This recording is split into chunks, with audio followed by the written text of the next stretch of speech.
Now, I bring up the privilege thing because, I've had a fortunate career. I can't complain too much about it.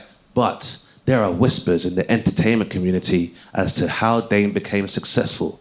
People out there being like, oh, Dane's only on TV because they are ticking boxes. Dane only gets work to fill quotas. Dane's just a token black guy. Why is that? Well, because some of these people are jealous and racist, but it's also because mainstream media doesn't show you a lot of black success stories. So when people see it, they think something dodgy has happened. Even other black people don't trust black success because they're so used to being oppressed. People will say, he's a member of a secret society. He's done a blood sacrifice. He's using symbolism. Let me tell you, after spending 10 years in entertainment, there is no Illuminati or blood sacrifice. I have a list of people I will happily kill to make more money, and no one seems to care. It's so crazy, though, that people would assume that I have privilege in a world of reality TV. Because let's be honest, in this country alone, you can be working class and white, you can be middle class and white, and get on a reality show with no discernible talent and become a millionaire for walking around in the bikini. You can become a millionaire like Gemma Collins by scratching your vagina on national television and making your gay friends smell it. So, you're not having it that bad if we're honest. Not only that, on the subject of reality TV, I discovered a white woman called Stephanie Motta from the United States. And she was on a reality TV show. When she left the show, she decided to open an OnlyFans account. And in this OnlyFans account, she was selling her farts in a jar and sending those to subscribers. Now you may laugh, but she made 100 grand in 1 month. So money was so good, she started eating all of the foods that give you flatulence in order to make more money and ended up having a heart attack from farting too hard. I am sorry, middle-class white women in the room, if you can sell farts in a jar, you have the second most privilege in Western civilization. Who has the first? The white men that were buying farts in a jar.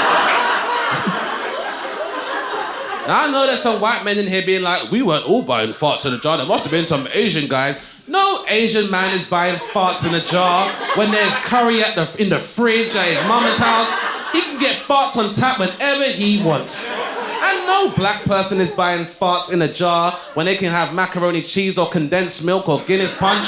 We can fart on tap if needs be. No one's paying for that shit. It's crazy.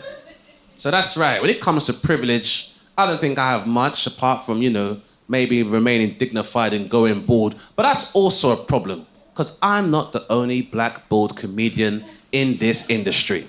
And I gotta tell you this because I've been confused for all of them.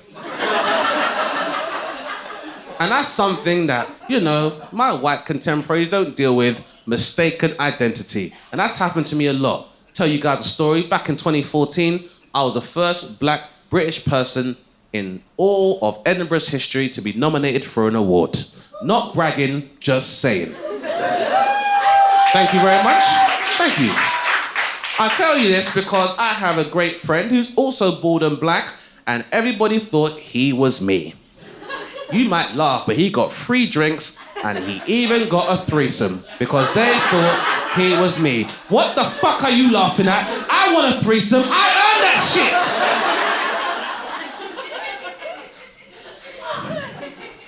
Tell you another story. I was doing a panel show on a TV station I'm not allowed to reveal for legal reasons.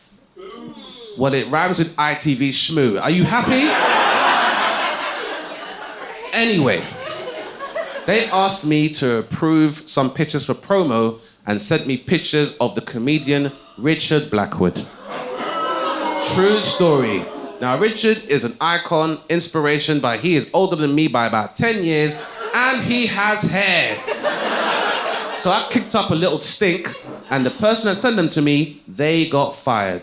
And people on Twitter were like, oh, I think you've got a bit too far, mate. You've got a chip on your shoulder. Everyone makes mistakes. I'm sorry, there is no fucking excuse. You know why? One reason. Google. You can just Google what the fuck I look like.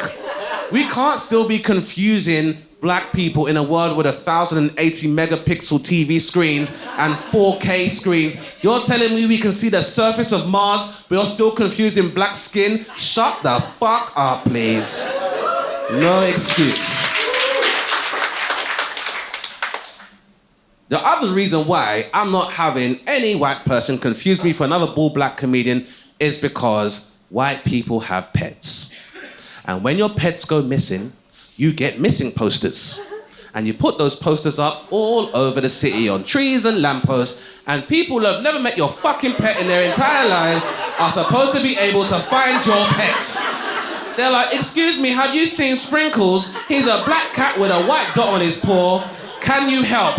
I don't fucking know. I never pay that much attention to cats. Also, if I find your cat, how do I verify its identity? Excuse me, are you Sprinkles? Meow. Oh, that's what all the cats said.